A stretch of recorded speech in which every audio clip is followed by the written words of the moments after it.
પાદુકોણ ગામનો ઈશાન બહુ જ મસ્ત બાળક હતો, પણ એની એક મજાની ટેવ હતી. એ બહુ પાદતો.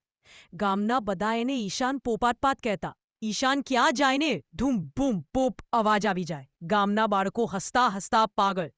એક દિવસ ઈશાન શાળા ગયો. માસ્ટરે ગણિયા શીખવતા હતા.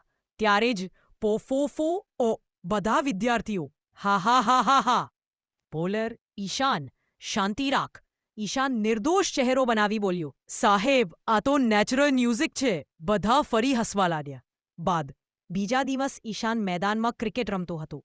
દોડ્યો, જોરથી છટકો માર્યો અને ફટ. બોલર ગભરાઈ ગયો. ફિલ્ડર નાક પકડી ભાગ્યા. સાઈડ થઈ ગયો. જાણે કહેતો હોય, ભાઈ, હું અહીં ન રહું. હા. ત્રીજા દિવસે ઈશાન ગાય પાસે ગયો ઘાસ આપવા. ગાય જોઈ સ્નિફ સ્નિફ અને પછી ઈશાન સાથે મુઆ નુઆ નુઆ નુઆન પ્લસ પાદ ધમાકો. જીવાય જ ન થયું. પછી શું થયું?